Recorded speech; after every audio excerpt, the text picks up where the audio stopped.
స్వార్థికుల సదస్సులాగా మరి వారిని ఉద్దేశించి ఏదైనా మాట్లాడితే కూడా బాగుంటుంది అని సెలవిచ్చారు. కాబట్టి మొదటి సెషన్లో ఇటు సువార్థికులు కావచ్చు, ఇటు సంఘ సభ్యులు కావచ్చు, ఇద్దరిని ఉద్దేశించి చెప్పబడినటువంటి మాట. అంటే రోమా పత్రికలో మనం అనుకున్నట్లుగా అటు ఇశ్రాయేలుకు ఇటు అన్యజనులకు అన్నట్లుగా, కాబట్టి సహోదరులారా అన్న పదాన్ని ఉపయోగించి ఇప్పుడు స్వార్థికులు కావచ్చు, ప్లస్ కూర్చున్నటువంటి వింటున్నటువంటి విశ్వాసమైనటువంటి వారు కూడా కావచ్చు, ఇద్దరు కలిసి చేయవలసినటువంటి పని సజీవయాగంగా మన దేహాన్ని దేవునికి సమర్పించాలి.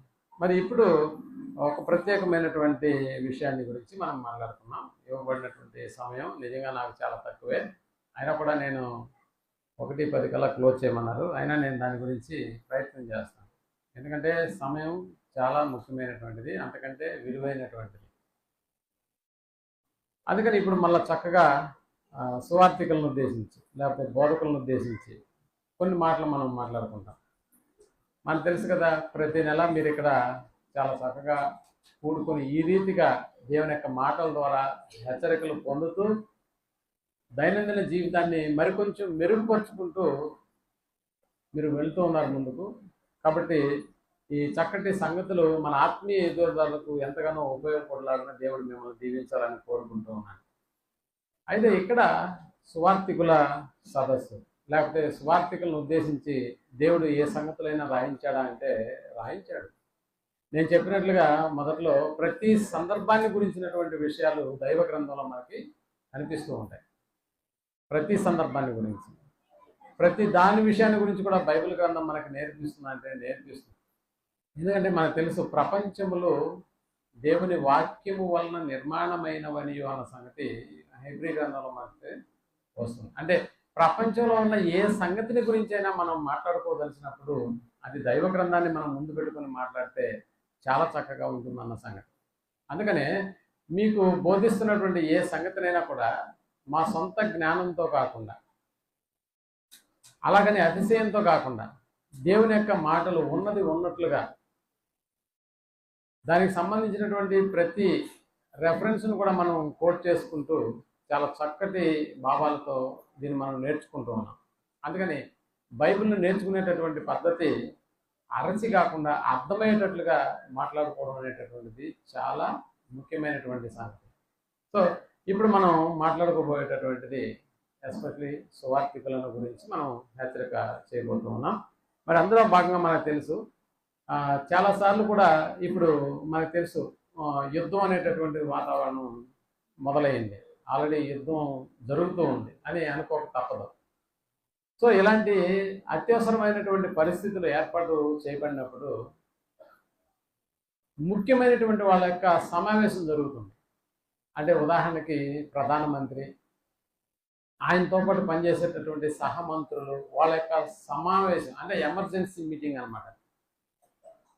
అంటే వీళ్ళందరూ దేని గురించి మాట్లాడుకుంటారా అంటే దేశ భవిష్యత్తును ఉద్దేశించి ఏవే నిర్ణయాలు తీసుకోవాలి అనేటటువంటి విషయంలో వాళ్ళ యొక్క సమావేశంలో వాళ్ళు దాన్ని మాట్లాడుకుంటారు. అలాగే ఇక అది సెంట్రల్కి సంబంధించినటువంటి విషయం అయితే మరి రాష్ట్రాల పరిధిలో కూడా రాష్ట్ర ముఖ్యమంత్రుల సమావేశం కూడా జరుగుతుందా అంటే రాష్ట్ర ముఖ్యమంత్రుల సమావేశం కూడా జరుగుతుంది. పోనీ అలాగనే రాష్ట్రంలో ఉన్నటువంటి జిల్లాలు, ఆ జిల్లాలకు ఉన్నటువంటి కలెక్టర్ల సమావేశం కూడా జరుగుతుందా? అవును, కలెక్టర్ల సమావేశం కూడా జరుగుతుంది. అంటే ఎందుకు వాళ్ళు ఒకే వర్గానికి సంబంధించినటువంటి వాళ్ళు అక్కడ సమావేశమయ్యి ఏ సంగతుల గురించి వాళ్ళు మాట్లాడుకుంటారు అంటే వాళ్ళు మాట్లాడుకునేటటువంటి ప్రతి సందర్భాన్ని బట్టి మనం ఆలోచన చేస్తే ఏదో ఒక అత్యవసరమైనటువంటి పరిస్థితితో లేకపోతే ప్రజలను ఏ రకంగా వాళ్ళు పరిపాలించాలి అనేటటువంటి విషయాల్లో ఒక చక్కటి నిర్ణయాలు తీసుకోవడానికి అలా సమావేశాలు జరుగుతుంటాయన్న సంగతి మనకు తెలుసు. మరి ఇక్కడ సువార్థికుల సమావేశాలు ఎందుకు జరగాలి? సువార్థికులను ఉద్దేశించి ఎందుకు ఆ సమావేశాలు జరగాలి? రాష్ట్రానికి సంబంధించిన ముఖ్యమంత్రులు సమావేశమయ్యారంటే దానికి ఒక అర్థం ఉంది, కలెక్టర్ల సమావేశం జరుగుతుందంటే దానికి ఒక అర్థం ఉంది. మరి ఇక్కడ సువార్థికుల సమావేశం ఎందుకు? ఎందుకంటే ఆ పనిని ఎంత మేరకు జరిగిస్తున్నారు, ఎలా జరిగించాలి, దేవుని యొక్క ఉద్దేశాలు వారు తమ మనసులో నింపుకొని ఆ ప్రకారంగా వెళ్తున్నామా లేదా అనడానికి ఒక ఒక స్టాపింగ్ లాగా అనమాట. అక్కడ ఆగి ఇంకా ఇప్పటి వరకు చేసినటువంటి కార్యక్రమాలన్నింటినీ తలపోసుకుని ఇంకా ఈ కార్యక్రమాన్ని ఇంకా బెటర్గా చేయగలిగేటటువంటి ఒక స్థితి ఏదైనా ఉంటే దాని కొరకు సువార్థికుల సమావేశం అనేటటువంటి జరిగితే చాలా బాగుంటుంది. ఏదో వచ్చాము, అయ్యగారు పిలిచారు, అయిపోయిన తర్వాత అయిపోకముందే ఏదో ఒక సంగతి గురించి మనం మాట్లాడుకున్నాము, 2-3 సార్లు హల్లెలూయా అనుకున్నాము, పైకి లేచి కూర్చున్నాము, అంతే, ఆయన పెట్టింది తింటున్నాము, వెళ్ళిపోతున్నాము అంటే అలాంటి సమావేశాలు మనకు అవసరం లేదు. కాబట్టి ఏదో ఒక విషయాన్ని మనం నేర్చుకోవాలి. అలా నేర్చుకున్న తర్వాత ఆ సంగతిని గురించి మళ్ళీ మనం పనిచేసేటటువంటి విషయాలు దాన్ని మనం ఇంప్లిమెంట్ చేయాలి. కాబట్టి మనం ఎక్కడి వరకు వచ్చామో ఆ తర్వాత మళ్ళీ ఏం చేయాలి అనేటటువంటి విషయాన్ని మనం ఆలోచన చేయాలి. నేను గతంలో ఒక మెడికల్ రిప్రజెంటేటివ్గా పనిచేశాను. మెడికల్ రిప్రజెంటేటివ్ అంటే మీకు తెలుసు కదా, మందులు డాక్టర్ల దగ్గరికి వెళ్ళి రాయించాలి. ఒక కంపెనీ తరఫున నేను ఒక రిప్రజెంటేటివ్గా నేను బాధ్యతలు తీసుకున్నప్పుడు వాళ్ళు ప్రతి నెల మాకు ఒక సమావేశాన్ని ఏర్పాటు చేసేవాళ్ళు. ప్రతి నెల ఒక సమావేశం. ఎందుకు అంటే అప్పటి వరకు జరిగించిన వ్యాపారం ఎంత, తర్వాత కాలంలో జరగబోయేటటువంటి వ్యాపారాన్ని ఎంత డెవలప్ చేస్తాం, ఈ సమావేశంలో చాలా కీలకమైనటువంటి పదం అన్నమాట. అంటే గత నెలలో నువ్వు ఇచ్చిన వ్యాపారం దాదాపుగా ఒక 5 లక్షలు అనుకుంటే తర్వాత నెలలో దాన్ని పెంచాలి, అంతేగాని ఉన్నదాన్ని తగ్గించకూడదు. మరి అలాంటప్పుడు ఏం చేస్తాం అని మమ్మల్ని అడుగుతారు వాళ్ళు. సో దానికి ధీటుగా మేము సమాధానం చెప్పగలగాలి. అలా చెప్పగలిగినప్పుడు వాళ్ళు మాకు అవసరమైనటువంటి వాటన్నిటి కూడా వాళ్ళు మాకు సప్లై చేస్తారు. అంటే ఒక రివ్యూ మీటింగ్ అనేటటువంటిది ఉంటుందా అంటే ఖచ్చితంగా ఉండి తీరుతుంది.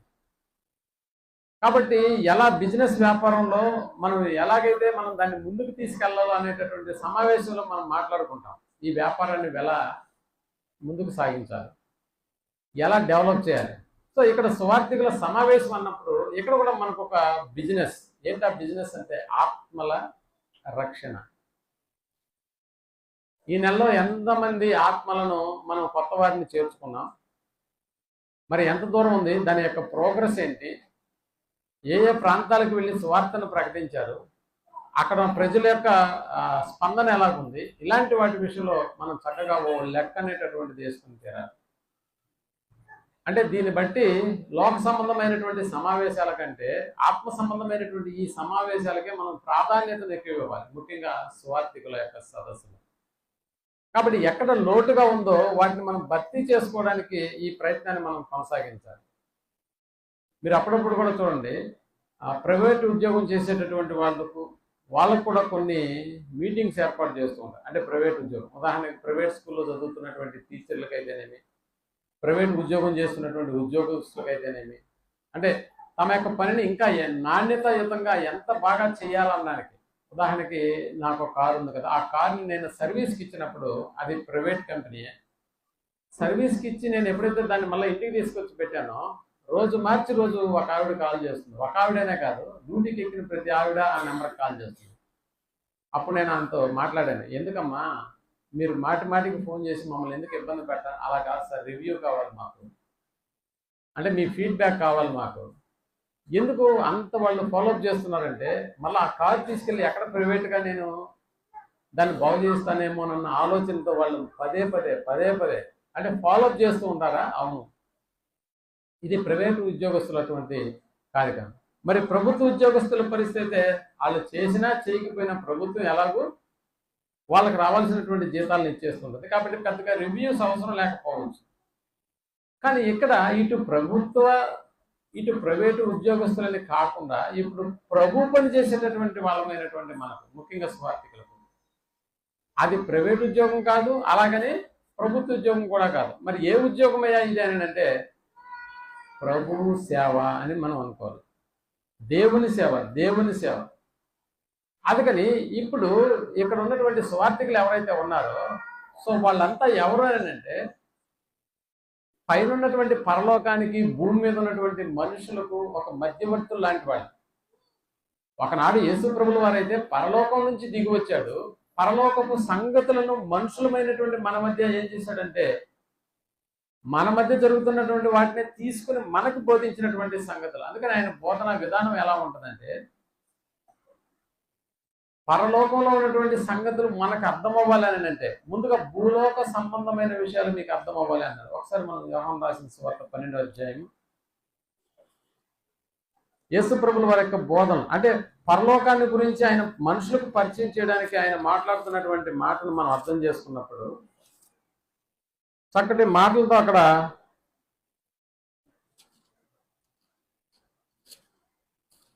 3వ అధ్యాయం 12వ వచనం అనుకుంటాను. ఒకసారి యోహాను సువార్త 3వ అధ్యాయం 12వ వచనాన్ని మనం గమనిస్తే, భూ సంబంధమైన సంగతులు నేను మీతో చెబితే మీరు నమ్మకుండా ఉన్నప్పుడు పరలోక సంబంధమైనది మీతో చెప్పిన ఎలాగూ నమ్ముదురు అన్నాడు. అంటే మనకి ముఖ్యంగా పరలోక సంబంధమైన సంగతి అర్థం అవ్వాలని ముందుగా ఏ సంగతి అర్థం అవ్వాలి? భూలోక సంబంధమైన సంగతి అర్థం, అంతేనా? అంటే పరలోకానికి సంబంధించి మనం ఇక్కడ ఉన్నటువంటి సువార్థికులు ఎవరైతే ఉన్నారో వాళ్ళు we are the representative of heaven. అంటే పరలోకానికి సంబంధించినటువంటి రిప్రజెంటేటివ్లు మన పని ఎక్కడ చేయాలి? భూమి మీద చేయాలి. భూమి మీద ఎవరితో చెప్పాలి ఈ సంగతులు? మనతో తిరిగినటువంటి వాళ్ళు, మనలాగా మన తరంలో ఉన్నటువంటి ప్రతి మనుషుడికి పరలోకాన్ని పరిచయం చేయాలి. యేసు ప్రభువు వారంటే ఆయన ఆ లోకంలో నుంచి ఇక్కడికి వచ్చాడు కాబట్టి ఆ సంగతులను గురించి ఆయన మాట్లాడినప్పుడు దేవుడు ఆయన వెంట జరిగించినటువంటి అద్భుత కార్యక్రమాలు, మహత్ కార్యక్రమాలు జరిగించినప్పుడు పరలోకం ఉంది అన్న సంగతి ఆ రోజుల్లో ప్రజలందరికీ అర్థమైంది. ఎందుకంటే వెనువెంట జరిగిస్తున్నటువంటి అద్భుత కార్యక్రమాలు, మహత్ కార్యాలు జరిగిస్తూ పరలోకపు సంగతులను గురించి మాట్లాడారు కాబట్టి పరలోకం చాలా తొందరగా అర్థమైంది ఆ రోజుల్లో ఉన్నటువంటి వారు. మరి ఈ రోజుల్లో ఉన్నటువంటి మనకు పోనీ ఏ సువార్థికుడైన అద్భుతాలు జరిగిస్తున్నాడా అంటే లేదు. మహత్కార్యాలు ఏమైనా జరిగిస్తున్నాడా? లేదు. అంటే కళ్ళు లేనటువంటి వారికి కళ్ళు వెంటనే తెప్పించలేదు. ఇంకా ఏ కార్యక్రమం అయినా కూడా వెంటనే జరిగిస్తున్నారంటే లేదు. ఒకవేళ అలా జరిగిస్తే ఆయన్ని నమ్మడం మాత్రమే కాదు, ఆయన ప్రకటిస్తున్నటువంటి దేవుని కూడా మనుషులు నమ్మేటటువంటి వాళ్ళే. కానీ ఈరోజు అలాంటి పరిస్థితి లేదే. అలాగని చెప్పి పరలోకానికి వెళ్ళి వచ్చిన వారు అంటే కాదు. మరి అలాంటప్పుడు దేవుని యొక్క పరిచర్యను ఎలా కొనసాగించాలి అనేది ఈనాడు మన ముందున్నటువంటి ఒక పెద్ద టాస్క్. కాబట్టి ఏం చెప్పి మనుషులను పరలోకం వైపు మళ్లించాలి? మనకు తెలుసు కదా, యేసు ప్రభువు వారు ఆయన్ను వెంబడిస్తున్నటువంటి శిశువులను ఉద్దేశించి ఒక మాట అంటున్నాడు, మీరు ఇప్పటి వరకు చేపలను పట్టేవాళ్ళు కదా, మరి మీరు నన్ను వెంబడిస్తే నేను మిమ్మల్ని ఎవరిలాగా చేస్తానో తెలుసా? మనుషులను పట్టే జాలరులుగా చేస్తాను అన్నాడు. చేపలు పట్టడం చాలా ఈజీ ప్రేమటువంటి వాళ్ళరా, కానీ మనిషి అనేటటువంటి వాడు దొరికినట్టే ఉంటాడు, ఆడు దొరకడు. అంటే మనిషిని పట్టుకోవడం అనే దానికి చాలా టెక్నికల్ కావాలా? చాలా టెక్నికల్ కావాలి. దొరకడు, వాడు దొరికినట్టే ఉంటాడు. నీకు ఎందుకు పాస్టర్ గారు, నేను ఈ వారం వస్తానని చెప్పాను కదా అంటాడు, ఆడు రాడు. నువ్వు టయానికి ఫోన్ చేసినా ఆడు ఎత్తాడు, స్విచ్ ఆఫ్లో ఉంటుంది. ఇలాంటి వాడిని మార్గం వైపు మళ్లించాలంటే మన ముందు ఎంత పెద్ద టాస్క్ ఉందో మీరు ఆలోచన చేయండి. అంటే దీన్ని బట్టి మనం అర్థం చేసుకోవాల్సింది ఏంటంటే దేవుని పని చేయడం అనేటటువంటిది కష్టమైన కార్యక్రమమే. అందులో మనుషులు పట్టడం అనేటటువంటి కార్యక్రమం కూడా చాలా కష్టమైనటువంటి కార్యక్రమం. కానీ మీరు ఎన్నుకున్నారే ఈ ప్రొఫెషన్, ఏ ప్రొఫెషను? ఎలాగైనా మనుషులు ఈ మార్గంలోకి రప్పించాలన్న ఆ ప్రొఫెషన్ ఉందే. సోదరులతో నేను మాట్లాడినప్పుడు ఈ స్థానిక సంఘం తరఫున ఒక 5 స్థానిక సంఘాలు మేము ఏర్పాటు చేసుకున్నాం. మరి అక్కడ సువార్త పని జరిగించేటటువంటి వాళ్ళకి మేము నెల నెల కొంత వృద్ధిని మేము చెల్లిస్తూ ఉంటాం అన్నప్పుడు చాలా ఆనందం వేసింది. అంటే దేవుని పని కొనసాగించేటటువంటి వారికి ఈ స్థానిక సంఘం తరఫున మీరు ఇస్తున్నటువంటి ప్రోత్సాహం నిజంగా వెలకట్టలేనటువంటిది. ఎందుకంటే ఆ పని అలాంటిది. కాబట్టి ఆ పని విషయంలో దేవుడు ఎంత చక్కగా ఈ విషయాలను మనకు రాయించాడో, ఏ విధంగా మనుషుల్ని పట్టాలనేటటువంటి ఈ టెక్నిక్స్ మనకు అర్థమైతే ఇంతమంది జనాలు కాదు, ఇంకెంతమందిని కూడా అక్కడ కూర్చోబెట్టేటటువంటి పరిస్థితి మనకు ఏర్పడుతుంది. కాబట్టి వాళ్ళు దొరకరు. సో దొరికే విధానాన్ని మన రక్షకుడైనటువంటి యేసు ప్రభువు ఆయన ప్రతిపాదించినటువంటి ప్రతి ప్రతిపాదనను మనం అనుసరించడం మాత్రమే కాదు, అవలంబింపజేస్తే అనేక మంది నీ వల్ల పడతారు. అందుకని ఈ ప్రొఫెషన్ అనేటటువంటిది ఇది ఈ దేవుని యొక్క కార్యక్రమం, దేవుని యొక్క సేవ, సువార్త పని జరిగించడం అనేటటువంటి కార్యక్రమాన్ని నువ్వు ఎన్నుకున్నావే, నీ వెనుకాల దేవుడు ఉన్నాడన్న సంగతి మర్చిపోవద్దు. ఓ కంపెనీలో పనిచేసేవాడే నా వెనకాల కంపెనీ ఉందని మాట్లాడుతున్నాడు. మరి మనం దేవుని పని చేస్తున్నప్పుడు మనం వెనకాల ఉన్నటువంటి దేవుడు ఆయనకు సాధ్యమైనటువంటిది, ఆయనకు సమస్తము సాధ్యమన్న సంగతి కూడా నీకు తెలుసు కదా. అలాంటప్పుడు ఎందుకు డీలా పడతావు? నీ పనిలో ఎందుకు తక్కువగా అంచనా వేసుకుంటావు నిన్ను నువ్వు? అందుకనే ఆ ప్రోత్సాహకరమైనటువంటి మాటలు మనం విన్నప్పుడు ఈ పనిలో మరింత ఎక్కువగా, మరింత జోష్గా, నీకు తెలుసు కదా, యుద్ధం అనేటటువంటి వాతావరణం నెలకొన్నప్పుడు ఎంతమంది డీలా పడిపోతున్నారంటే ప్రపంచ దేశాలు కూడా కొన్ని హెచ్చరికలు చేస్తూ ఉన్నాయి. ఏమిటి, యుద్ధం జరిగితే సరిగా ఉండదు కదా, అందరం నష్టపోతాం కదా అన్నప్పుడు ఆడవాళ్ళను సైతం వారు పురుగొల్పి ఎలాగైతే ఇతర దేశం మీద బాంబులు వేయడానికి ఇష్టపడ్డారని అంటే వాళ్ళని ఉత్తేజింపజేసినటువంటి మాటలు అక్కడ చాలా మనకి స్పష్టంగా కనిపిస్తుంది. అందుకనే యుద్ధ వాతావరణంలో తమ ప్రాణాలు పోతాయని తెలిసినా కూడా వాళ్ళు ముందుకెళ్ళిపోతున్నారంటే వాళ్ళు ఇచ్చినటువంటి సందేశం అలాంటిది. కాబట్టి ఒకసారి కొరింథీయులకు రాసిన పత్రిక, కొరింథీయులకు రాసినటువంటి పత్రిక 6వ అధ్యాయం 8వ వచనం, 2వ కొరింథీయులకు రాసిన పత్రిక 6వ అధ్యాయం 8వ వచనాన్ని మనం ఆలోచించగలిగితే, ఘనత అఘనతల వలనను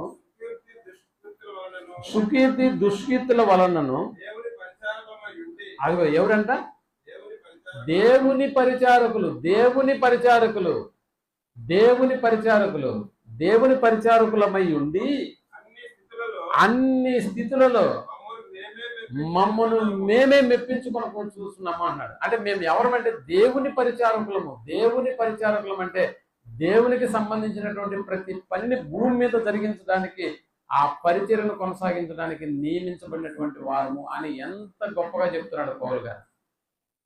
అదే 1 కొరింథీయులకు రాస్తూ 3వ అధ్యాయం 9వ వచనంలో కూడా, 1 కొరింథీయులకు రాసిన పత్రిక 3వ అధ్యాయం 9వ వచనాన్ని కూడా మనం ఆలోచించగలిగితే, మేము అది ఇక్కడ చెప్తారు. మేమంటే స్వార్థ కార్యక్రమాన్ని జరిగించేటటువంటి ప్రతి ఒక్కరు. మేము ఎవరమంటే దేవుని జత పనివారము. ఆ మధ్య మోడీ గారు స్వచ్ఛ భారత్ అనేటటువంటి పథకాన్ని ప్రారంభించడానికి రోడ్డు మీదకి వెళ్ళి ఒక చీపురగడ్డ తీసుకున్నాడు. తెలుసా మీకు?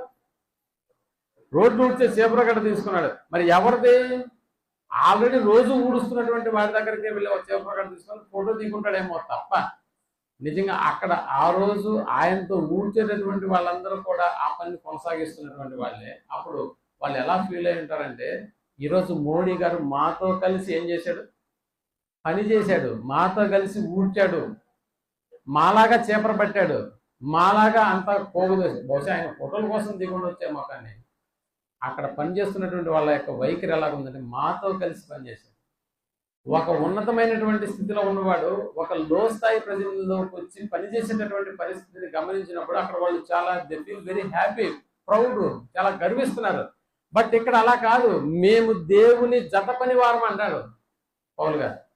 అంటే దేవుడు ఆల్రెడీ పనిచేస్తున్నాడు, ఆయనతో కలిసి పనిచేయడం అనే కార్యక్రమం ఉందే, అది మాకున్న గొప్పతనం అన్నాడు.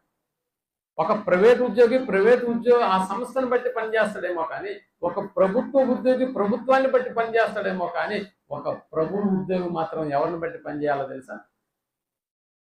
దేవుని బట్టి. దేవుని జత పనివారము అన్నాడు. దేవుని జత పనివారము అంటే దేవుడు ఇప్పుడు పనిచేస్తున్నాడా? ఆల్రెడీ పనిచేశాడు కదా, విశ్రాంతి తీసుకున్నాడు కదా అని మీరు అనుకోవచ్చేమో. ఇది మొదటి ఆదికాండంలో మనం అనుకున్నట్టుగా 7వ దినాన్ని విశ్రాంతి తీసుకున్నాడు, ఇక ఆయనకి పని లేదు పాట లేదని అనుకోవద్దు. ఒకసారి మళ్ళా యోహాను సువార్తలోకి వెళ్ళి 5వ అధ్యాయం 17వ వచనాన్ని మనం ఆలోచించగలిగితే, యోహాను సువార్త 5వ అధ్యాయం 17వ వచనాన్ని మనం ఆలోచించగలిగితే, అయితే యేసు అని ఎవరి గురించి మాట్లాడుతున్నాడు? యేసు ప్రభువు వారు, నా తండ్రి ఇది వరకు పని చేయుచున్నాడు, నేను కూడా చేస్తున్నాను.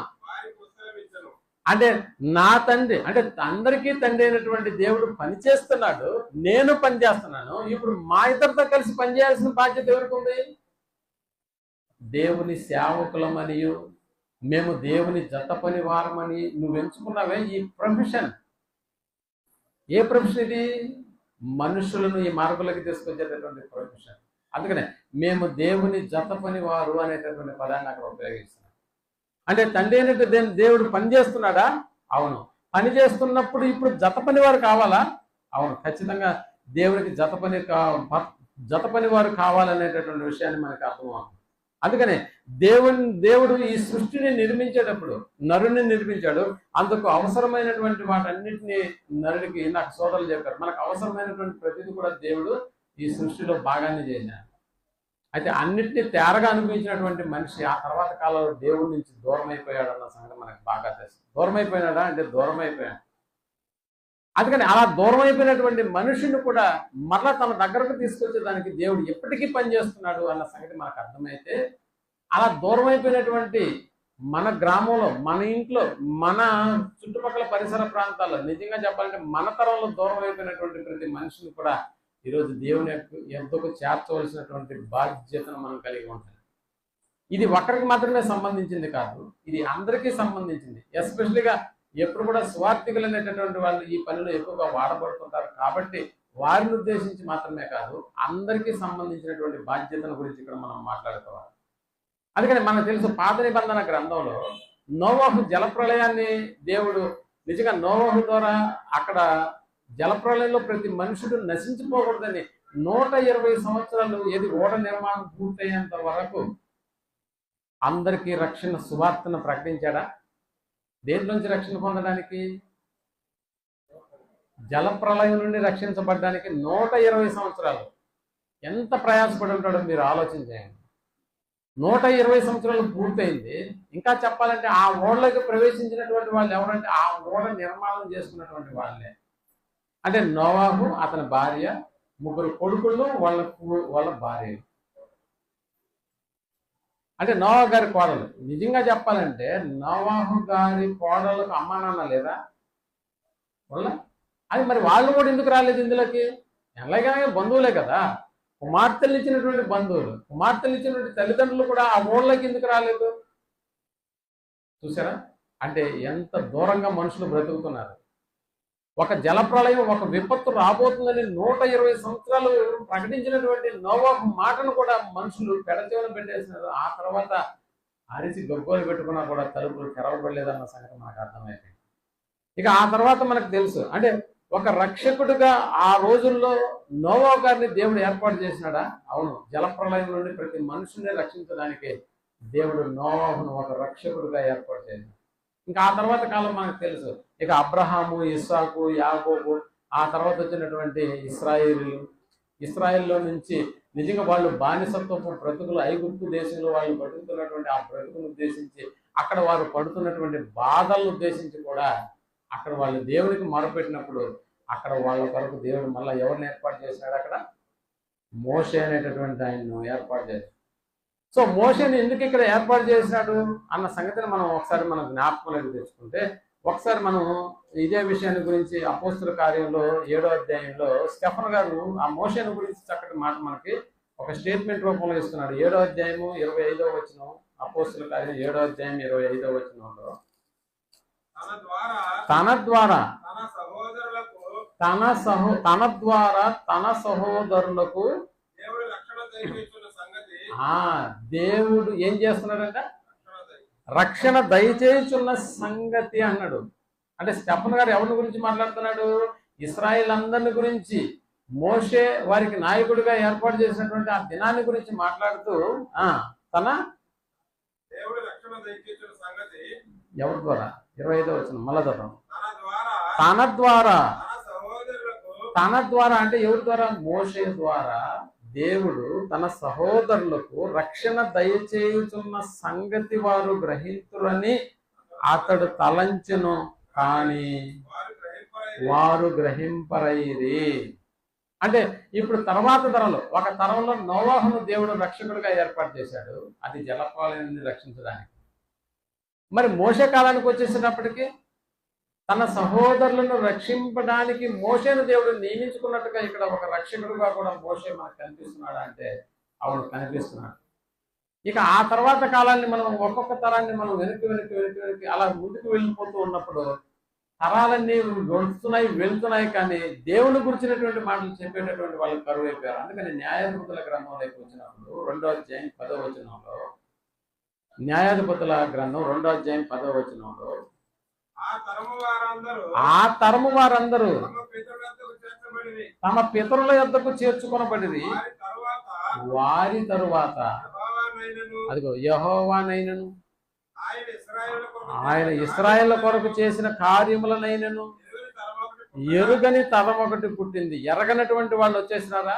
అవును. అంతకుముందు నోవా గారు ఏమైపోయారో తెలియదు, ఎందుకంటే తరాలు మారుతూ ఉన్నాయి. ఆ తర్వాత కాలంలో మోషే గారు ఏమయ్యారో తెలియదు, తరాలు మారుతూ ఉన్నాయి. అసలు నిజానికి ఎక్కడికి వచ్చేసినారా వీళ్ళు ఈ తరంలో అంటే దేవుడు అంటే జీరో, అలాంటి స్థితికి చేరుకున్నారు. కాబట్టి దేవుని గురించినటువంటి ఏ విషయాలు ఆ తరం వారికి అర్థం కావట్లేదు. అయినా దేవుడు వారిని వదిలిపెట్టాడా అంటే లేదు. అందుకని ఒకసారి మనం నెహెమ్యా గ్రంథంలోకి వెళ్ళి 9వ అధ్యాయము 27వ వచనాన్ని మనం ఆలోచన చేసినప్పుడు, నెహెమ్యా గ్రంథము 9వ అధ్యాయము 27వ వచనాన్ని మనం ఆలోచన చేసినప్పుడు ఒక చక్కటి మాటను దేవుడు అక్కడ మన కొరకు రాయించాడు. ఒకసారి మనం చూద్దాం. నెహెమ్యా గ్రంథం 9వ అధ్యాయం 27వ వచనం. అందుచేత నీవు వారిని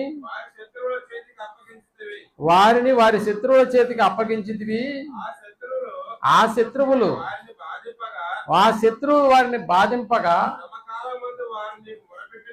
శ్రమకాలమందు వారు నీకు మొరపెట్టినప్పుడు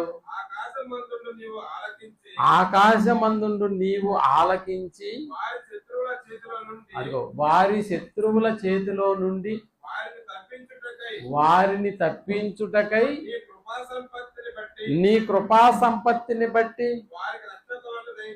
వారికి రక్షకులను అన్నాడా? రక్షకులను ఏం చేసామంట? దయచేసిదివి. రక్షకులను దయచేసిదివి అన్నాడు. అంటే వాళ్ళు మొరపెట్టినప్పుడు ఆ మొర విన్నటువంటి నువ్వు నీ కృపా సంపత్తిని బట్టి వాళ్ళ చేతుల్లో నుంచి ఇప్పుడు రక్షించడానికి ఇప్పుడు ఎవరిని ఏర్పాటు చేసినట్టు దేవుడు? రక్షకులను ఏర్పాటు చేసి, ఆ రక్షకులలో భాగమే న్యాయాధిపతుల గ్రంథంలో మనకు కనిపిస్తున్నటువంటి న్యాయాధిపతులు. దాదాపుగా చాలా మంది న్యాయాధిపతులు మనకు అక్కడ కనిపిస్తారు. ఒత్నియేల్ అనేటటువంటి న్యాయాధిపతి, ఏహూదు, షగ్మరు, దెబోరా, గిద్యోను, యాయేరు, యెఫ్తా, సంసోను, వీళ్ళందరూ కూడా రక్షకులుగా ఇశ్రాయేల్ ప్రజల పక్షాన ఉన్నటువంటి వాళ్ళు అన్న సంగతి మనం జ్ఞాపకం చేసుకుంటే ప్రేమటువంటి వాళ్ళరా, ఇక్కడ మనం అక్కడ రక్షకుడు అని అన్నాడంటే వీళ్ళందరూ దేవునికి సేవకులు, ప్రజలకు రక్షకులుగా ఉన్నారు. దేవుని సేవ చేసేటటువంటి వీళ్ళు ఏం చేస్తున్నారంటే ప్రజలను రక్షించే విధానాన్ని, ఆ పాత్రను వీళ్ళు తీసుకున్నారు.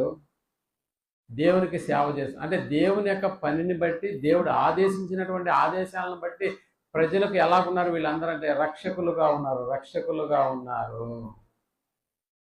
అందుకని ప్రియమైనటువంటి వాళ్ళరా, ఇక్కడ మనకు తెలుసు, ఇక్కడ పాత నిబంధన అనేటటువంటి దాంట్లో రక్షకులను దేవుడు ఏర్పాటు చేసినప్పుడు మరి ఆ రక్షకులు ఎవరిని కాపాడారయ్యా అని అంటే, ఎవరిని రక్షించారయ్యా అని అంటే, నోవా గారు కూడా రక్షకుడే, మోషే గారు కూడా రక్షకుడే, అక్కడ ఇవ్వబడినటువంటి న్యాయాధిపతులందరూ కూడా రక్షకులే. మరి ఎవరి నుంచి రక్షించారు వీళ్ళు? ఎవరి బారి నుంచి ఎవరిని రక్షించారంటే శత్రువుల బారి నుంచి వీళ్ళు రక్షకులుగా పనిచేసి వాళ్ళ నుంచి వీళ్ళు రక్షణలోకి తీసుకొచ్చారు. నోవా గారు అయితే రక్షకుడే, మరి జలప్రలయం నుంచి రక్షించడానికి నోవా గారిని దేవుడు ఏర్పాటు చేసుకున్నాడు. మరి మోషే కాలానికి వచ్చేసేటప్పటికి ఫరో చేతిలో నుంచి తన యొక్క సహోదరులను రక్షించడానికి మోషేను ఏర్పాటు చేసుకున్నాడు. ఆ తర్వాత కాలంలో ఇవ్వబడినటువంటి ప్రతి రక్షకుడు కూడా పరాయి దేశస్తుల నుంచి, ఇంకా చెప్పాలంటే శత్రువుల నుంచి కాపాడడానికి వీళ్ళు రక్షకులుగా దేవుడు ఏర్పాటు. మనకు తెలుసు కదా, సంసోను కూడా ఒక రక్షకుడు, ఇశ్రాయేలుకి సంసోను కూడా ఒక రక్షకుడే. మరి సంసోను ఎవరి ద్వారా నుంచి వీళ్ళని కాపాడుతూ వచ్చాడు? ఫిలిప్తీల నుంచి కాపాడుతూ వచ్చాడు అన్న సంగతి. ఇది పాత నిబంధనలో దేవుడు అందుకనే నెహెమ్యా నీ కృపా సంపత్తిని బట్టి వాళ్ళ వరకు నువ్వు రక్షకులను ఏర్పాటు చేసావు కదయా అన్నాడు. రక్షకులను ఏర్పాటు చేసావు కదా. మరి క్రొత్త నిబంధనలో రక్షణ అనేటటువంటి పదానికి నిజంగా ఒక రక్షకుని యొక్క జీవితం ఇక్కడ ప్రారంభమైందన్న సంగతి మీకు ఎంతమందికి తెలుసు? మత్తయి సువార్త, మార్కు, లూకా, యోహాను, ఈ సువార్తలన్నీ ఎవరికి సంబంధించినవి అని అంటే ఒక రక్షకునికి సంబంధించినటువంటి సువార్త గ్రంథాలు అన్నమాట. అంటే ఒక రక్షకుడితోనే సువార్త అనేటటువంటి, అంటే ఈ క్రొత్త నిబంధన అనేటటువంటి ప్రారంభమైందంటే అని ఒక రక్షకునితో ప్రారంభమైంది ప్రేమటువంటి. అందుకనే ఆ రక్షణ గురించి మనతో మాట్లాడుతూ ఒక్కసారి మనం యోహాను రాసిన సువార్తలోని 4వ అధ్యాయం 42వ వచనాన్ని మనం ఆలోచన చేసినప్పుడు, యోహాను సువార్త 4వ అధ్యాయం 42వ వచనాన్ని మనం ఆలోచన చేసినప్పుడు, మా మట్టుకు మేము విని అదిగో ఈయనను నిజముగా ఎవరినండి? యేసు ప్రభు. ఈయన నిజముగా లోక రక్షకుడని తెలుసుకొని నమ్ముతున్నాము. నిజముగా లోక రక్షకుడని తెలుసుకొని నమ్ముతున్నాము. అంటే ఇప్పుడు యేసు ప్రభుల వారి యొక్క జీవితము, యేసు ప్రభుల వారు భూమి మీదకి రాగలిగినటువంటి ఓ ప్రయాణాన్ని గురించి ఇక్కడ మాట్లాడుతూ, అసలు యేసు ప్రభుల వారు ఎందుకు వచ్చారయ్యా భూమి మీదకంటే రక్షణ అన్నాడు. ఇక్కడ ఎక్కడి నుంచి రక్షణ మీకు అర్థమవుతుందా? ఒకప్పుడు అంటే పాత నిబంధనలో రక్షకులు, ఆ రక్షకులు దేన్ని బట్టి రక్షించారంటే శత్రు దేశాల నుంచి రక్షణ పొందారు. శత్రువులతో వాళ్ళు పోరాడారు. అందుకని తన సహోదరులను కాపాడుకున్నటువంటి దాఖలాలు వాళ్ళని దేవుడు రక్షకులుగా అభివర్ణిస్తే, మరి క్రొత్త నిబంధనకు వచ్చేసేటప్పటికి రక్షకుడు జీవితాన్ని గురించి 4 సువార్తలు రాయబడ్డాయి. ఆ రక్షకుని గురించి మాట్లాడుతూ నిజముగా ఈయన లోక రక్షకుడని మేము విని అన్న పదం మనకు కనిపిస్తుంది. ఇదే యోహాను గారు యోహాను పత్రిక రాశారు. ఒకసారి మనం యోహాను రాసినటువంటి మొదటి పత్రిక 4వ అధ్యాయము 14వ వచనాన్ని మనం ఆలోచన చేయగలిగితే, 4వ అధ్యాయము 14వ వచనం యోహాను మొదటి పత్రిక. మరియు తండ్రి తన కుమారుణ్ణి, అదిగో లోక రక్షకుడుగా, తండ్రి తన కుమారుణ్ణి లోక రక్షకుడుగా ఉండుటకు లోక రక్షకుడుగా ఉండుటకు పంపియుండుట మేము చూచి సాక్ష్యమిచ్చుచున్నాము. ఈ మాట ఎవరు మాట్లాడుతున్నారు? యోహాను గారు మాట్లాడుతున్నారు. ఎవరిని గురించి? యేసు ప్రభుల వారిని గురించి. యేసు ప్రభుల వారు ఎవరని యోహాను గారు చెప్తున్నారు? తండ్రి నిజముగా, అదేనా, తండ్రి తన కుమారుణ్ణి లోకరక్షకుడిగా ఉండుటకు పంపెనని మేము విని సాక్ష్యం ఇచ్చుచున్నాము అన్న పదం ఇక్కడ మనకు కనిపిస్తుంది. ప్రేమటువంటి వాళ్ళ, ఇవన్నీ కాదు కానీ యేసు పుట్టినప్పుడే ఒక పదం రాయబడింది. ఒకసారి మనం మత్తయి రాసిన సువార్త 21:21 ఆమె ఒక కుమారుని కనును, తన ప్రజలను వారి పాపముల నుండి ఆయనే రక్షించును. ఇప్పుడు రక్షకుడు అవసరమా? లోకానికి రక్షకుడు అవసరమో, ఆ రక్షణ దేంట్లో నుంచి కావాలి ఇప్పుడు మనుషులకు అని అంటే, ఈనాడు ప్రపంచాన్ని వేధిస్తున్నటువంటి ఒక వ్యాధి మన 3 సంవత్సరాలు మన మధ్యలో తిరిగి వెళ్ళిపోయింది. దాన్ని కరోనా. ప్రపంచం యావత్తు ఒకవైపు వెళ్ళిపోయింది, కరోనా ఒకవైపు నిలబడింది. తెలుసా మీకు ఈ సంగతి? ప్రపంచం యావత్తు ఒకవైపు అంటే ప్రతి దేశంలోకి వెళ్ళినా కూడా అందరూ మాస్కులు ధరించుకోవాలి, సామాజిక దూరాన్ని పాటించాలి. ఇవే లోకంలో ఉన్నటువంటి ప్రతి ఒక్కరూ జరిగించారా? అంటే లోకమంతా ఒకవైపు, కరోనా ఒకవైపు నిలిచింది. కానీ ఈనాడు కరోనా అంతర్ధానం అయిపోయింది. కానీ ఆనాటి నుంచి ఈనాటి వరకు కూడా ప్రపంచం అంతా ఒకవైపు ఉంది, పాపం ఒకవైపు ఉందని అనడానికి లేదు. పాపము లోకాన్ని పట్టి పీడిస్తున్నటువంటి ఒక గొప్ప ఆపదన్న సంగతి ఈరోజు ఎంతమందికి తెలుసు? ప్రపంచాన్ని వేధిస్తున్నది. ప్రపంచానికి ఒక పెద్ద సమస్య ఏంటంటే పాపము అనేటటువంటి. అందుకని యేసు ప్రభుల వారు ఈనాడు వచ్చింది ఒక రక్షకుడిగా లోపలికి వచ్చాడంటే దేనికో తెలుసా? ప్రజలను వారి పాపముల నుండి రక్షించడానికి. ప్రజలను వారి పాపముల నుండి ఆయనే రక్షించును. మొదటి తిమోతి, ఇక్కడ కూడా తిమోతికి రాస్తూ పౌలు గారు మొదటి తిమోతి 1వ అధ్యాయం 15వ వచనాన్ని కూడా మనం ఆలోచన చేస్తే, మొదటి తిమోతి అదిగో పాపులను రక్షించుటకు క్రీస్తు యేసు లోకములోనికి వచ్చిన మాట అనే మాట వాక్యము నమ్మదగినది, పూర్ణాంగీకారములకు యోగ్యమునై ఉన్నదన్న పదం మాట్లాడు. అంటే ఈనాడు ప్రపంచం యావత్తు ఎదుర్కొంటున్నటువంటి సమస్య ఏంటంటే పాపము. ప్రియమైనటువంటి వారు, సో పాపమే ప్రాబ్లం అయితే ఆ ప్రాబ్లం నుంచి బయటపడేదానికి ఇప్పుడు ఈరోజు ఎవరు వచ్చారు? మొదటి శతాబ్దంలో ఎవరు వచ్చారంటే యేసు ప్రభువు. ఆ పాపం నుండి నిన్ను విముక్తిని చేయడానికి యేసు ప్రభువు వారు మొదటి శతాబ్దంలో వస్తే, మరి ఈ శతాబ్దంలో ఆ ప్రాబ్లం అనేటువంటి సమస్య పోయిందా? లేదే, ఇంకా నడుస్తూ ఉంది కదా. లోకంలో పాపం అనేటటువంటిది నడుస్తూ ఉందన్న సంగతి మనకు తెలుసు. నడుస్తున్నటువంటి కాలాల్లో యేసు ప్రభువు వారు వచ్చి పాపము నాలో ఉందని ఎవడైనా స్థాపించినా అని పాపానికి ఎదురు నిలిచి ఛాలెంజ్ చేసినటువంటి సందర్భాలు మాకు గుర్తులేవా? అలా ఉంది. అందుకనే పాపము వల్ల ఏమైపోతుందంటే అందరూ పాపము చేసి దేవుడు అనుగ్రహించే మహిమను ఏం చేయలేకపోతున్నారు. ఇప్పుడు రక్షకులుగా పిలువబడుతున్నటువంటి వాళ్ళు రక్షకుడినే ఆయన జీవితాన్నే మనకి ఆదర్శవంతంగా ఒక మాదిరిగా తీసుకున్నటువంటి మనం కూడా ఇప్పుడు ఏ పనిలో నిమగ్నమై ఉండాలో తెలుసా? యేసు ప్రభుల వారు ఏ కార్యక్రమం అయితే చేశారో అదే కార్యక్రమాన్ని చేయడానికి నిర్ణయించుకున్నటువంటి వాళ్ళే సువార్థికులు అన్న సంగతి మనం మర్చిపోవాలి. పాత నిబంధనలో ప్రజలను అంటే శత్రువుల నుంచి కాపాడడానికి, ఒక జనాంగం నుంచి కాపాడడానికి రక్షకులను ఏర్పాటు చేస్తే, మరి కొత్త నిబంధన విషయానికి వచ్చేసేటప్పటికి ప్రతి జనాంగంలో ఉన్నటువంటి ప్రజలను వారి పాపముల నుండి ఇప్పుడు ఏం చేయాలి?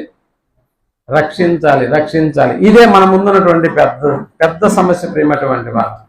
అందుకని పౌలు గారు చెబుతూ 1 కొరింథీయులకు రాసిన పత్రిక మరి 4వ అధ్యాయం మొదటి 2 వచనాలను మనం ఆలోచన చేయగలిగితే, 1 కొరింథీయులు ఈలాగున క్రీస్తు సేవకులమనియు దేవుని మర్మముల విషయంలో గృహ నిర్వాహకులమనియు మమ్మల్ని ఎలా చేయాలంటే ప్రతి మనుషుడు మమ్మల్ని భావించాలి. మేము ఎవరమనంటే క్రీస్తుకు సేవకులము అన్నాడు. ఇప్పుడు యేసు ప్రభుల వారు రక్షకుడే అన్న సంగతి మనకు అర్థమైతే అప్పుడప్పుడు మనకి కొండల మీద కూడా బోర్లు కూర్చున్నటువంటి తూముల మీద కూడా యేసు ప్రతి పాపముల నుండి మనల్ని ఏం చేస్తాడంట? రక్షించును అన్న మాట మనకు కనిపిస్తూ ఉంటుంది. మరి ఎలా రక్షిస్తాడు ప్రతి పాపముల నుండి? ఎలా రక్షిస్తాడు ప్రతి పాపంని? అసలు నేను పాపిని మాత్రం మనుషులు ఒప్పుకోవట్లేదు. అలా ఒప్పుకున్నటువంటి వాడికి యేసు ప్రభుల వారి యొక్క రక్తం ఒకవేళ ఉపయోగపడుతుందేమో కానీ అసలు నేను పాపే కాదనేటటువంటి వాడి విషయంలో జరుగుతుందా? అందుకని పాపులను అంటే పాపి అనేటటువంటి వాడు ఒప్పుకోవాలంటే, నిజంగా వాడు పాపి అని వాడు ఒప్పుకోవాలంటే వాడికి ముందుగా ఏమర్థం అంటే వాక్యం అనేటటువంటిది అర్థం అవ్వాలి. అందులో నుంచి ఒకటి రక్షించబడాలని అంటే ఎందులో నుంచి రక్షణ? పాపంలో నుంచి రక్షించబడాలి. యేసు ప్రభువుల వారు వచ్చింది అందుకనే. లోకంలో ఎదుర్కొన్నటువంటి ప్రధాన సమస్య పాపం అయితే ఆ పాపాన్ని తీసివేసి మనుషులను పరిశుద్ధులుగా చేయడానికి. అందుకనే సోదరులు ఇక్కడ వాడిన పదం మనకు తెలుసు. ఆయా ప్రాంతాల నుంచి కూడి వచ్చిన పరిశుద్ధులందరికీ అన్నాడా? పాపులందరికీ అన్నాడా? ఎందుకు పాపులనే పదం వాడలేదు? యేసుక్రీస్తు రక్తంలో మనల్ని మనం ఏం చేసుకున్నాం? కడగబడుకున్నాం. కాబట్టి పరిశుద్ధత అనేటటువంటి దాన్ని మనకు దేవుడు ఉచితంగా అనుగ్రహించాడు తన కుమారుని ద్వారా. ఈ వాక్యము రోజులు అంటే మన మధ్య తిరుగుతున్నటువంటి, మన తరంలో తిరుగుతున్నటువంటి ప్రతి ఒక్కడికి అవసరమా అంటే ప్రతి ఒక్కడికి అవసరం. కాబట్టి అలాంటి మనుషుని వెలిగించాలంటే మనకు అవసరమైనటువంటిది దేవుని వాక్యం. అందుకని వాక్యాన్ని గురించి మాట్లాడుతూ వాక్యము ఆత్మలను రక్షించుటకు శక్తి కలిగినటువంటిది అన్న పదం మనకి యాకోబు పత్రికలో మనకు కనిపిస్తుందా? అంటే వాక్యాన్ని చేతపట్టుకుని ఈ రోజు ప్రపంచంలోకి పరిగెడుతున్నటువంటి ప్రతి సువార్థికుడు ఈ వాక్యం అనేటటువంటి ఈ ఖడ్గం ద్వారా ప్రతి మనిషిని ఏం చేయాలంటే ఆలోచింపజేసేటటువంటి కార్యక్రమాన్ని చేయాలి. ఎందుకంటే వాక్యము అంబులెన్స్ 108 కంటే ఫాస్ట్ గా పరిగెత్తాలి ఒకటి దగ్గరకు. అంబులెన్స్ మీరు చూడండి, ఆ సౌండ్ చేసుకుంటూ వెళ్తున్నప్పుడు మనకి జ్ఞాపకం వచ్చేది లోపల ఎవడో చావు బతుకుల్లో ఉన్నాడు కాబట్టి వాడికి దారి చేయాలన్న ఆలోచన మనకు కలిగినప్పుడు ఆడికంటే ముందుగా ఆ అంబులెన్స్ కంటే ఫాస్ట్ గా వాడి దగ్గరికి ఫాస్ట్ వెళ్ళిపోవాలి. ఈరోజు వెళ్ళిపోయి నువ్వు అంగీకరిస్తేనే, యేసు ప్రభువు వారిని అంగీకరిస్తేనే ఆ తర్వాత జీవితం నీకు బాగుంటుందని హెచ్చరిక. అంటే 108 కన్నా ఫాస్ట్ గా పరిగెత్తవలసినటువంటి వాడే ఈరోజు సువార్థికుడు. అసలు ఇంత గొప్ప ఆధిక్యత సువార్థికుల్లో ఉంటదన్న సంగతి లోకం ఎరగదు. కాబట్టి లోకం సువార్థికులకి ఏమైనా పెద్దపీట వేస్తుందా? ఆమె అమ్మాయికి వివాహం చేయాల్సి వచ్చినప్పుడు అబ్బాయి ఏం పని చేస్తాడని అయితే అబ్బాయి సువార్థికుడిగా సువార్థికుడా అంటే ఫేస్ డీలా పడిపో. ఏ ఇంజనీర్ అని చెప్పు, ఏ లాయర్ అని చెప్పు, ఏ డాక్టర్ అని చెప్పు, ఎంత గౌరవ మర్యాదలు నీకు వస్తాయో నీకు అర్థమవుతుంది. బట్ ఒక సువార్థికుడు అంటే లోకం గుర్తించట్లేదా? దేవుని పరిచారకుడా? అమ్మో దేవుని పరిచారకుడే. సోదరులు చెప్తున్నాను నాకు నాగనే మా చిన్నమ్మాయి బ్రదర్ అమ్మాయి ఉందా, వాళ్ళ భర్త ఏదో చెప్తున్నాను పని చేస్తున్నాడు, దేవుని పని చేస్తున్నాడు అనేటటువంటి పదం వాడాను. బహుశా ఎంత గర్వంగా చెప్పుకోవచ్చు చూడండి. దేవుని పరిచారకులు అనేటటువంటి ఆ పదం లోకం చిన్నచూపు చూస్తుందేమో కానీ దేవుని ఎరిగినటువంటి ప్రజలు ఎప్పుడు కూడా ఓ గౌరవమైనటువంటి స్థానాన్ని ఇస్తారు ప్రేమటువంటి వాళ్ళు. కాబట్టి సువార్థికులు అనేటటువంటి ఈ పదం వెనకాల ఎంత పని దాగి ఉందో నీకు అర్థమైతే ఆ పని వెనకాల నిన్ను బలపరచడానికి నిన్ను పంపినటువంటి దేవుడు సిద్ధంగా ఉన్నాడు ప్రేమటువంటి వాళ్ళు. ఎంత సిద్ధంగా ఉన్నాడంటే నీ పనిలో నీకు ఏది అవసరమో వాటన్నిటిని దయచేయడానికి దేవుడు ఎల్లప్పుడూ సిద్ధంగా ఉన్నాడు. నీకు ఏం కావాలి? ఎందుకంటే ఆయన పనిలో నువ్వు ఉన్నప్పుడు నీ పని అన్ని కూడా దేవుడు జరిగిస్తాడు అనడానికి నిజంగా ఎన్నో సంగతుల్లో మా అనుభవాలు కూడా మాకు చాలా చోటు చేస్తున్నాయి. కాబట్టి దేవుని పరిచయం చేయడం అనేటటువంటి కార్యక్రమం, ఆ భాగ్యం లోకంలో అందరికీ రాదు ప్రియమైనటువంటి వాళ్ళు. అలా ఆయన యొక్క పనిని నెరవేర్చి మనుషులను దేవుని ఎద్దకు తీసుకురావడమే కాకుండా దేవుని ఎద్ద నుండి మరి ఈ యొక్క స్థానిక సంఘం అంటే సమాజంలో నుంచి స్థానిక సంఘంలోకి తీసుకొస్తున్నారు. సంఘంలో నుంచి మళ్ళా ఎక్కడికి తీసుకెళ్ళాలి వెళ్ళంటే డైరెక్ట్గా మరణించినప్పుడు ఆ నెమ్మది కలిగినటువంటి ప్రదేశానికి తీసుకెళ్లేటటువంటి భాగ్యాన్ని కలిగినటువంటి వాళ్ళు ఈరోజు దేవుని సేవకులు. అందుకని మేము దేవుని జత పనివారము అన్న సంగతిని వాళ్ళు గుర్తించినప్పుడు ఆ ఆధిక్యత ఎంత గొప్పదిగా ఉంటుందో మీరు ఆలోచించండి. కాబట్టి ప్రియమైనటువంటి దేవుని వాళ్ళగా దేవుని పరిచర్య ప్రజలను రక్షించేటటువంటి వాళ్ళుగా ఈనాడు సేవకులు ప్రథమ స్థానంలో ఉన్నారు. ప్రజలను రక్షించేటటువంటి వాళ్ళు, ఇండియాని రక్షించే వాళ్ళుగా ప్రథమ స్థానంలో ఎవరున్నారని నిన్న కూడా కవాతు చేసిన హైదరాబాద్లో అంటే సైన్యం ఉంది, ఆ సైన్యానికి మేము మద్దతు ఇస్తున్నామని నిన్న హైదరాబాద్లో పెద్ద ర్యాలీయే జరిగింది ముఖ్యమంత్రి ఆధ్వర్యంలో. ఆ సైన్యానికి మేము మద్దతు ఇస్తున్నామన్నారు. అంటే ఇండియాలో ఉన్న ప్రజలను రక్షించడానిక, మరి పాపం నుండి రక్షించడానికి ఎవడు కవాతు చేస్తున్నాడు? ఈరోజు సువార్థికులు మాకున్నారు, మమ్మల్ని రక్షించేటటువంటి సువార్థికులు మాకున్నారని ఎవరు మనల్ని బలపరుస్తున్నారు? ఏ మనుషుడు నేను బలపరచవలసినటువంటి అవసరం లేదు ప్రేమటువంటి వాళ్ళు. మనం వెనుకున్నటువంటిది సమస్తాన్ని చేయగలిగినటువంటి దేవుడు మన వెనకాల ఉన్నాడు. ఆయన ఉద్దేశాన్ని నెరవేర్చేటటువంటి భాగ్యాన్ని నువ్వు కలిగి ఆయన ఉద్దేశం ఏంటో తెలుసా? ఏ మనుష్యుడు కూడా నశించకూడదు అనేటటువంటి నిర్ణయం నిర్ణయంగా మార్చుకుని ప్రభు సేవ చేసేదానికి నువ్వు ఇష్టపడి ఈ మార్గంలోకి వచ్చావే, నువ్వు ఎక్కడ తగ్గించబడవు. నీకున్నటువంటి ఆధిక్యత అంతా ఇంత కాదు.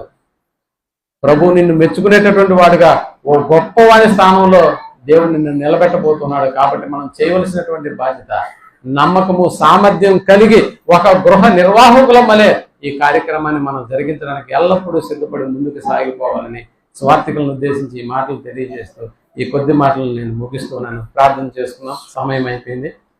దయగలిగింది మా కన్న తండ్రి, మీ ప్రేమను బట్టి మాకు అనుగ్రహించినటువంటి సమయాన్ని బట్టి మీకు ఎల్లప్పుడూ మేము కృతజ్ఞతలు చెల్లించడానికి బదులమైన నాన్న చక్కటి అవకాశాన్ని మాకు అనుగ్రహించారు. సోదరులతో మాకు ఐక్యతను మాకు ఏర్పరిచారు. సహోదరులు ఐక్యత కలిగి నివసించడం ఎంత మేలు, ఎంత మనోహరమైనటువంటి భాగ్యాన్ని.